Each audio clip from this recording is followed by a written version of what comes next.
Well, hello again, sports fans. This is the first flight of the Ranger since I repaired it after it went into a tailspin about a week ago.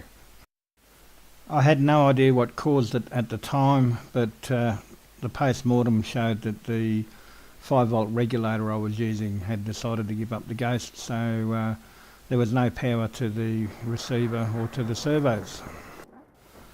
So I've replaced the BEC and repaired all the damage to the fuselage and wings, and this is the first flight. Nick does the launch once again. He's visiting again with his FX61 and is hoping that we'll be able to get some successful video of each other flying around the district. So once I get up to a safe altitude and take my hands off the sticks, I can see that it needs a fair bit of aileron trim and even a few clips of elevator. So I'm flying the Ranger in manual mode by eye and not looking at the screen. The intention is to get it to fly straight and level in manual mode, then I'll land and use the Tornado Servo Center function to calibrate the flight controller. So I get it to the point where I'm pretty happy with the way it's flying. It seems to have a reasonably good climb rate, and it's certainly as agile as it's ever been. It wasn't till I reviewed the video later that I noticed that I was getting some glitching in the distance from home data being displayed on the OSD. I can only put this down to some sort of problem with the GPS, but it didn't affect this flight at all as I was flying it entirely in manual mode. So I'm pretty happy with the way that she's flying and set up for a landing. It's interesting seeing the overlay of the OSD against the background of the Mobius footage. You can actually see how much work the gimbal's doing to keep the Mobius picture level while the OSD is showing the actual motion of the plane.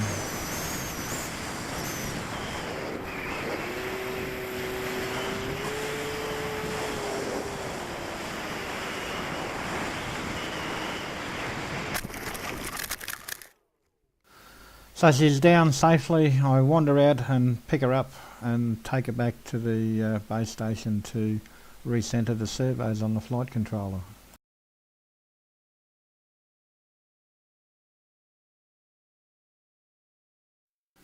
So once again it's Nick doing the honours for me. At this point I'm not watching the screen, so once again I missed the distance from home glitches that I mentioned earlier. And this time there's a clear drop in the satellite signal strength indicator up in the top right hand corner of the OSD. So I'm just concentrating on flying it up to a reasonable altitude where I'll put it in a loiter mode, and that's where I generally start flying off the screen. Nick's in the process of preparing his FX61 to get up and start chasing me. So I'm taking my time, and the intent is to get up to around about 80 or 100 metres before switching into loiter mode. The weather's not ideal today for doing anything fancy, but it's better than the rubbish we've had for the last couple of days. It looks like there must have been a fair bit of rain out here over the last couple of days. The water level in the dam adjacent to the strip is visibly increased since my last visit a few days ago. So I think I'm at a safe altitude and slip it into loiter mode and just sit back and make sure that it's behaving itself. The variation between the airspeed and ground speed suggests the wind's gusting between 10 and 30 kilometres an hour, but the Ranger seems to be handling it alright in loiter mode. It's maintaining a pretty consistent circle about the field. Nick and I have walked our base stations out to the flight box, and I've actually forgotten the sun shroud for my video screen.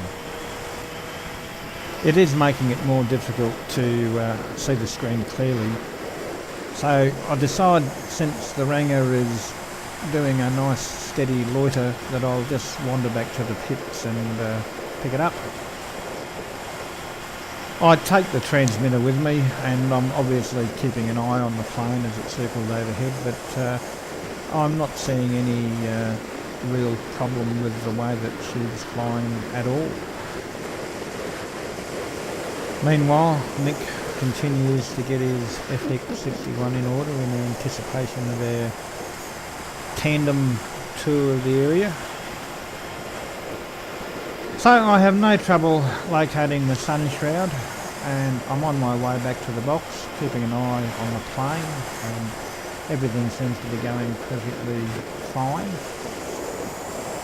But when I get to the base station, I notice that the Ranger has switched itself into return to home mode and seems to be heading for the ground at a rapid rate. She doesn't respond to my elevator inputs, and I suddenly hear a large thump from behind the clubhouse and realise that she's gone in pretty hard. So, yet another crash. Obviously she doesn't look like this anymore.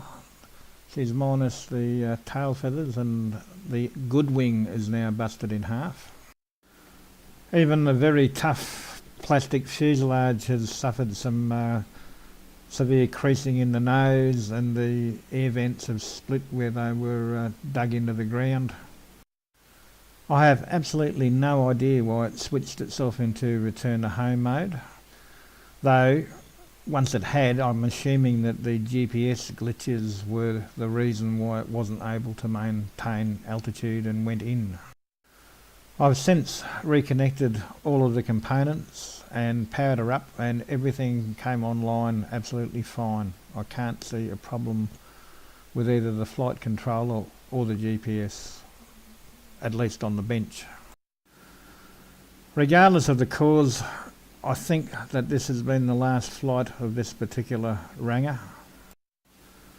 I'm in the process of building the one I ordered after my major crash about a month ago, but I am seriously doubting the wisdom of reinstalling the Cyclops Tornado in this one.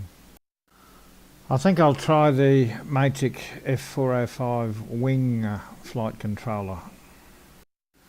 It'll be my first foray into iNav, and hopefully the experience won't kill me.